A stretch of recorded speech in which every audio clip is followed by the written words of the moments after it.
अब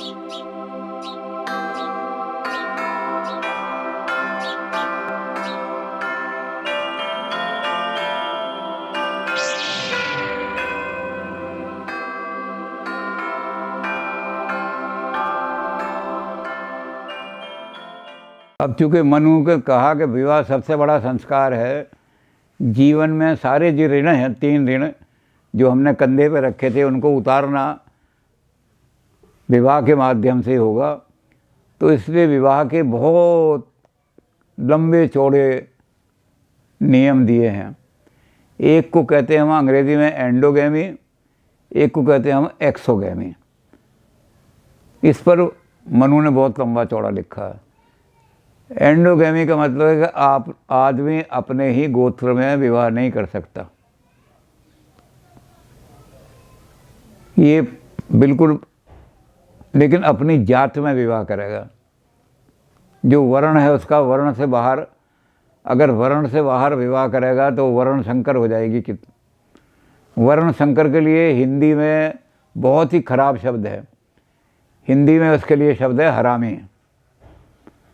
तो मनु कहते हैं कि अपने वर्ण से बाहर अगर आपने शादी की, आप वैश्य वर्ण में हैं तो वैश्य में शादी होनी चाहिए। आप ब्राह्मण वर्ण में हैं तो ब्राह्मण वर्ण में शादी। और फिर उन्होंने कहा लेकिन गोत्र में शादी नहीं हो सकती। आपका मित्तल गोत्र है तो मित्तल के यहाँ शादी नहीं हो सकती। इसको कहते हैं कंसैंग्विनिटी। एक ही रक्त से जो उत्पन्न हुए हैं, एक ऋषि का रक्त है, उस ऋषि से जो उत्पन्न हुए हैं, उनमें अगर विवाह किया जाएगा तो उसकी संतान जो है वो मानसिक दृष्टि से बड़ी दुर्बल होगी, इन्फीरियर इन इंटेलेक्ट होगी। तो इसलिए मित्तल के यहाँ विवाह नहीं करेगा। कंसैंग्विन, एक ऋषि का ब्लड जो आ रहा है उसमें विवाह नहीं होगा। तो मनु ने इसके बहुत सारे उसमें लिख दिया है, अनुलोम विवाह, प्रतिलोम विवाह। अब इसमें क्या है, किसी ने नियम तोड़ दिए तो उन्होंने मनु ने कर दिया कि ब्राह्मण अपने से छोटे वर्ण की कन्या से शादी कर ले तो उसकी संतान ब्राह्मण ही होगी। लेकिन ब्राह्मण से छोटा वर्ण का आदमी अगर ब्राह्मण कन्या से शादी कर ले तो वो वर्ण संकर हो जाएगा, उसकी नई जाति पैदा हो जाएगी।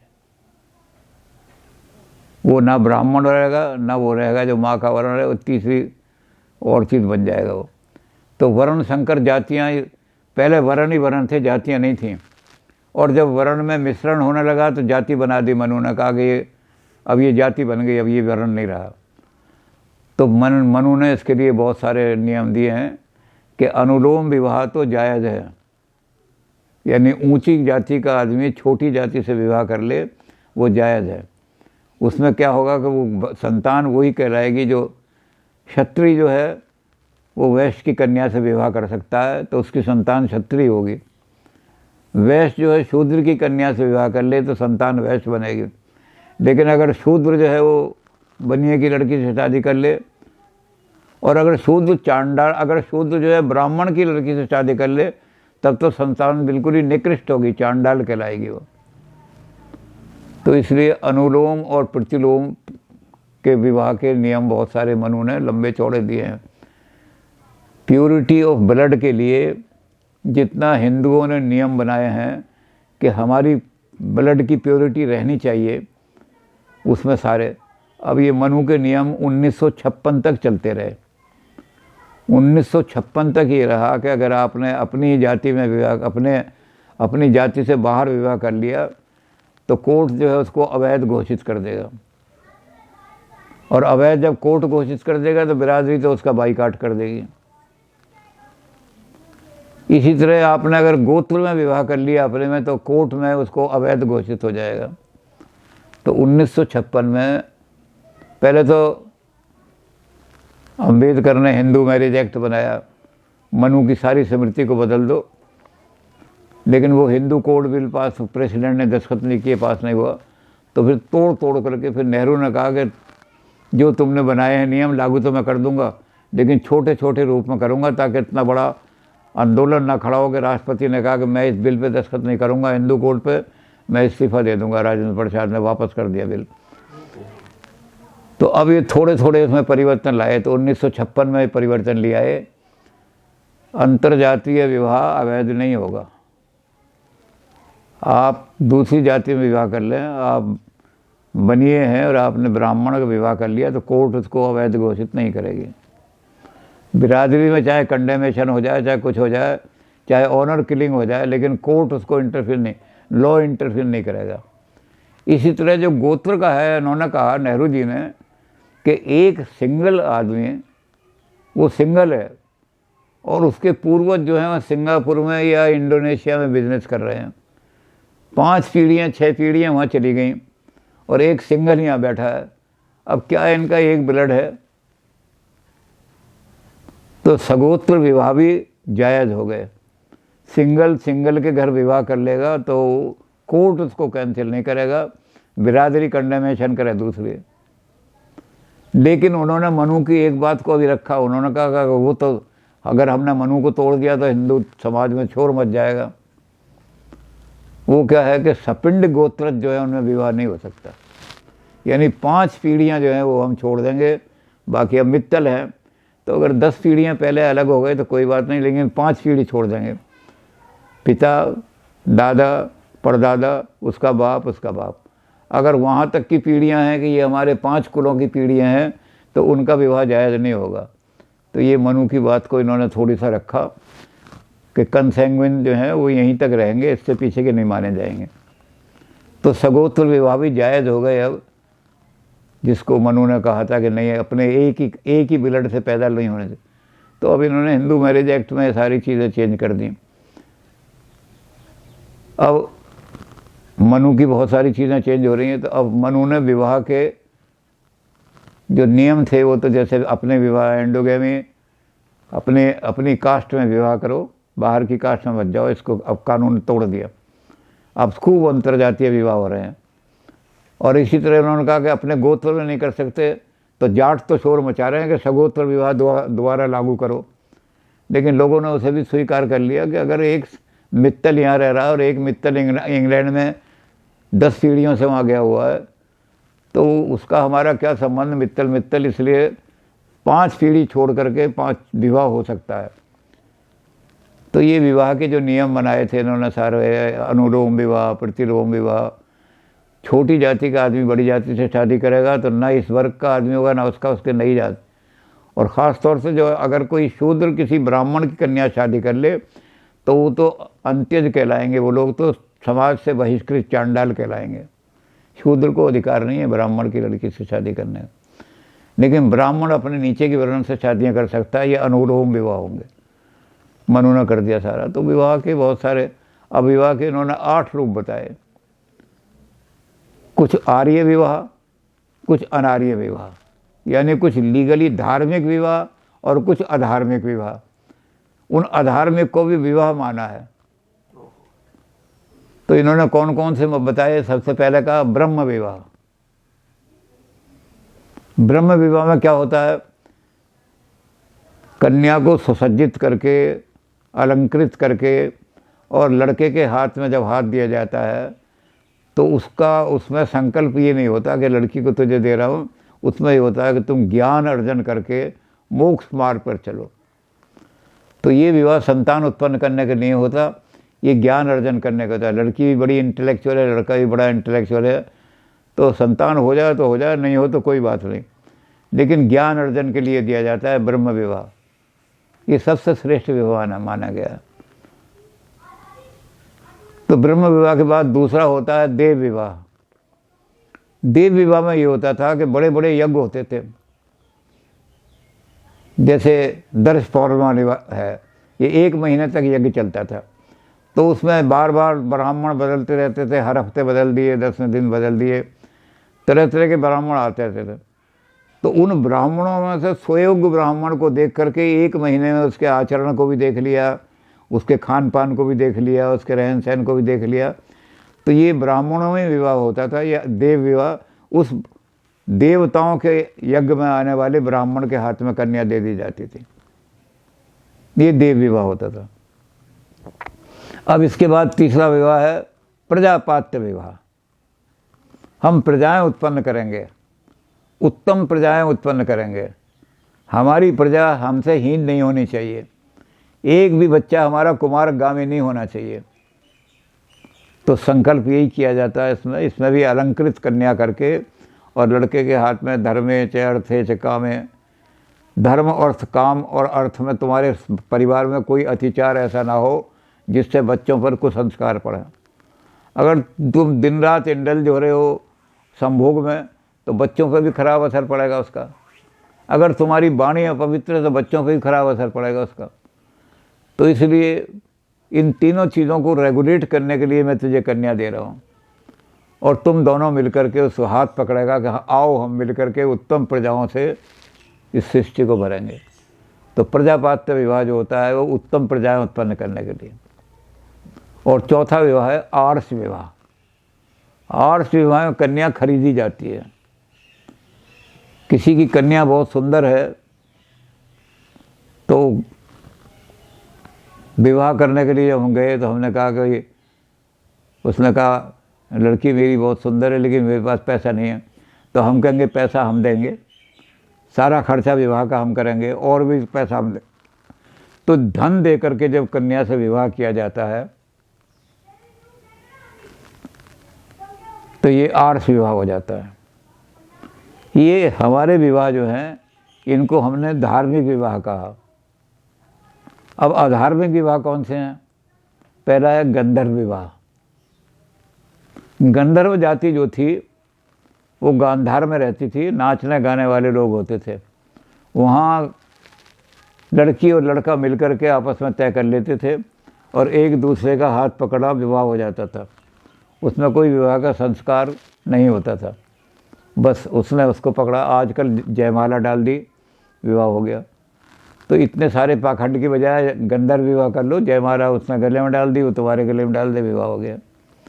तो गंधर्व विवाह में लड़की और लड़का आपस में तय करके विवाह कर लेते हैं। गंधर्व, इसमें कन्यादान नहीं होता, इसमें फेरे भी नहीं होते, तो ये इसमें सप्तपदी भी नहीं होती। तो ऐसा विवाह इसलिए ये धार्मिक विवाह थोड़ी माना जाएगा। अब गंधर्व विवाह के बाद होता है असुर विवाह। असुर विवाह भी आर्ष विवाह की तरह से है, लेकिन आर्ष विवाह में शुल्क तय होता है। वो शुल्क क्या तय होता है कि 2 गौएं, जिसकी कन्या आप ब्याह करके ले जा रहे हो उसके घर में जो क्षति हो गई है उसके लिए 2 गौएं आप उनको दे करके कन्या का मूल तय होता है। अब इनमें जो अनार्य विवाह हैं उनमें क्या होता है, मूल तय नहीं होता। उसमें लड़की का रूप, लड़की का रंग, लड़की की शिक्षा देख करके हम लड़की का बाप कितने पैसे मांग सकता है, ये कह रहा था असुर विवाह। तो असुर विवाह भी धार्मिक विवाह नहीं है। अब एक ऐसा होता है कि हमने लड़की को घर में जाके उसे हरण करने के लिए उसके घर वालों को मारा, मर्डर किया, तो छित पित करके यानी मार कूट करके लड़की को ले आए भगा करके हम। पहले क्षत्रियों में यही होता था, एक आदमी ने 3 जगह से बारात बुला ली। पृथ्वीराज के यहाँ यही हुआ, जयचंद ने कई जगह से बारात बुला ली थी, पृथ्वीराज भी पहुँच गए थे, पृथ्वीराज को बुलाया ही नहीं था। और वहाँ उसकी लड़की को लेके जब भागे तो वहाँ झगड़ा उगड़ा हुआ और उसमें सब लोग हार गए, पृथ्वीराज की सेना ने हरा दिया। कृष्ण जी जो है रुक्मणी को लेने के लिए गए, उधर से शिशुपाल की बारात भी आ गई। अब इन्होंने मारा कूटा, उनको खून बहा करके लड़की को भगा के ले आए। तो ये कह रहा था राक्षस विवाह। और अंतिम जो है 8वां विवाह वो है पिशाच विवाह। कोई लड़की है उसको नशा पिला करके या और कोई ऐसी चीज़ पिला करके उसके साथ आपने ज़बरदस्ती बलात्कार कर लिया तो राक्षस विवाह कहेगा। अब इनमें जो ये अधर्मी विवाह है इनको मनु ने विवाह क्यों माना, इस पर सारे लॉ वाले जो हैं वे कहते हैं कि ये बड़ा ज़बरदस्त काम था मनु का। आपने जिस औरत की सतीत्व भंग कर दिया, जिस औरत की इज्जत लूट ली, वो लीगली आपकी संपत्ति का, आपकी औलाद का, सबका अधिकारी उसी दिन हो गई। तो स्त्री का पतित्व, स्त्री को पति का वो मिलना चाहिए अधिकार पूरा, ये नहीं कि आपने किसी के साथ संभोग कर लिया, भाग लिए। आप जब कानून में जाओगे, राजा के पास जाओगे, राजा कहेगा इसको मेंटेनेंस भी देना पड़ेगा, इसको अपनी पत्नी की तरह स्वीकार करना पड़ेगा। तो मनु ने कहा कि गलत तरीके से भी अगर आप पत्नी का, किसी स्त्री को आप उसका सतीत्व भंग नहीं कर सकते। अगर गलत तरीके से भी आपने अधर्म के तरीके से भी उस स्त्री का सतीत्व भंग किया है तो उसको अधिकार हो गया कि वो लीगली आपकी पत्नी का सारे राइट लेने के अधिकारी हो गए। तो मनु ने इस तरह से 8 विवाहों को लीगलाइज मान लिया। अब आजकल ये सारे कैंसिल हो गए। ये जो हिंदू मैरिज एक्ट बना है इसमें केवल 2 ही विवाहों को स्वीकार किया गया है। प्रजापात्य विवाह, जो हमारे ये साधारण विवाह होते हैं कि ये तो प्रजापात्य विवाह हैं सारे। आम विवाह जिनको कॉमन विवाह कह रहे हैं आजकल, ये सब प्रजापात्य हैं कि संतान उत्पत्ति के लिए विवाह किए जाते हैं, अपने अच्छी संतानें पैदा हों उसके लिए। तो ये प्रजापात्य विवाह हैं सारे। तो प्रजापात्य विवाह हिंदू मैरिज एक्ट में ये लीगल है। उसमें बस यही संशोधन कर दिया है कि अपनी जाति के बाहर भी विवाह कर सकते हो और अपने गोत्र में भी विवाह कर सकते हो। बाकी तो सारी वही जो है पद्धतियाँ के मधुपरक भी होगा, ये होगा, वो होगा सारा। तो इन्होंने कहा कि इस तरह सारा काम करना पड़ेगा इसमें। और दूसरा विवाह उन्होंने कहा गंधर्व विवाह को भी लीगली, इस गंधर्व विवाह को ज़्यादा से ज़्यादा होगा कि कोर्ट में चले जाओ, लेकिन इसमें भी पिता कन्यादान नहीं करेगा, अग्नि के फेरे भी नहीं होंगे और सप्तपदी भी नहीं होगी। जो तीनों चीज़ें मुख्य हैं वो नहीं होंगी विवाह में। तो गंधर्व विवाह हो जाएगा। अब हमने इनको समाज के अंदर तो मिला दिया है, लेकिन वैसे अलग अलग है। समाज में हमने किया कि गंधर्व विवाह तो लड़का एक तरफ खड़ा हो गया, लड़की एक तरफ खड़ी हो गई, उसने गले में माला डाल दी, उसने गले में, गंधर्व विवाह यही हो गया। और उसके साथ प्रजापात्य विवाह शाम को हमने दोनों विवाहों को मिला दिया। मनु ने 8 कहे थे, अब 2 ही विवाह रह गए। और तीसरा विवाह जिसको लॉ मानता है वो है चादर अंदाजी विवाह इन जाट। वो केवल जाटों में मान्यता दी है उन्होंने। जाटनी कभी विधवा नहीं होती। अगर उसका पति मर जाए तो तुरंत ही उसी गोत्र का या अपने पति का छोटा भाई या उसी गोत्र का, दैया गोत्र है तो दैया गोत्र का कोई छोटा आदमी हो, उस पति का छोटा, वो उसके ऊपर चादर डाल करके उसको स्वीकार कर लेगा कि ये मेरी पत्नी हो गई। तो अब कानून ने 3 ही विवाह स्वीकार किए हुए हैं। जो कन्या को खरीदते हैं उन्हें भी हमने जेल करने का कर दिया। जो राक्षस विवाह करते हैं, मार काट करके कन्या का हरण करते हैं, वो भी अवैध है, उनमें भी। और जो बलात्कार करते हैं उन्हें तो अब तो कर दिया कि सारी ज़िंदगी को कैद हो गई। तो सारे विवाह हमने हटा दिए। और जो ब्रह्म विवाह था वो पवित्र तो बहुत है, लेकिन उसमें यह था कि भाई आप संकल्प बदल गया कि भाई हम उसमें ये नहीं था कि तुम संतानें उत्पन्न करेंगे, उसमें था हम ज्ञान अर्जन करेंगे। लेकिन वो भी प्रजापात्य विवाह की तरह से ही हो गया है। तो प्रजापात्य विवाह, गंधर्व विवाह और ब्रह्म विवाह, अब ये 3 ही विवाह ऐसे रह गए जो स्वीकृत है लॉ द्वारा। चौथा विवाह केवल जाटों में है। आप हिंदू लॉ जब पढ़ेंगे तो कहा कि chadar andazi marriage is legalize only in Jat. तो ये विवाह के रूप सारे हम मनु ने सारे लिखे। तो इसमें सारा जाति वाति का बहुत लंबा चौड़ा उन्होंने लिखा है सारा कि इस जाति का विवाह इसमें नहीं कर सकता, इसका इसमें नहीं कर सकता, इसमें ये बंदिश है, इसमें ये बंदिश है। तो सारी बंदिशें जो हैं बहुत सारी मनु की सारी, तो इनको हम, बल्कि इन बंदिशों को तो तोड़ना ही चाहिए। पहले भी जाति का बंधन पहले ही तोड़ना चाहिए था, अंतर्जातीय विवाह पहले ही कर देते, लेकिन वो 1956 में आकर टूटा है। नेहरू जी ने तोड़ा है आकर के। लेकिन और चीज़ें नेहरू जी ने भी कहा कि नहीं, 5 पीढ़ियाँ तो छोड़नी पड़ेंगी। तो मनु को आज भी विवाह में बहुत सारी चीज़ें मनु की मानी गई हैं। प्रजापात्य विवाह को भी मान लिया गया है, गंधर्व विवाह को भी मान लिया गया है। तो ये सारी चीज़ें, और ये सारी चीज़ जो मनु की थी कि अगर किसी औरत की आपने इज्जत लूटी है तो वो उसी दिन आपकी पत्नी का अधिकारी बन गई। जब वो कोर्ट में जाएगी राजा के सामने, तो राजा कहेगा अगर तूने इसके साथ बलात्कार किया था, अब तू इसको औरत नहीं बना था, तो सारा मेंटेनेंस वगैरह जो पत्नी का होता है तुझे देना पड़ेगा, नहीं देगा तो जेल में डाल देंगे। तो मनु ने इस तरह से नारी की रक्षा करने के लिए उन विवाहों को भी जो अधर्मी विवाह थे उनको भी विवाह इसलिए माना कि नारी अधिकारी बन जाती है पत्नी बनने की, और उसको धर्म के हिसाब से सारा काम उससे लेना पड़ता है। तो ये मनु ने हमारे 8 विवाह किए। अब हमारा काम रह गया लंबा, वो अब नहीं होगा, अब तो कल होगा वो, कि गृहस्थ आश्रम जो है मनु ने सबसे श्रेष्ठ माना है। तो गृहस्थ के क्या क्या कर्म है, क्या क्या धर्म है,